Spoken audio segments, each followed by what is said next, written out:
So when we're using the 3D printer, the filament is also very important.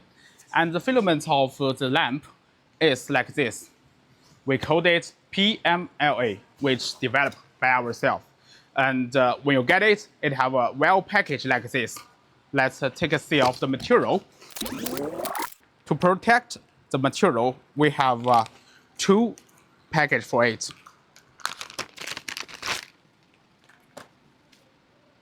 As a dedicated filament for 3D printing lighting, it has several features fixed to the lighting. It can suffer the 85° centigrade. The second, it is flexible, which makes lamp durable.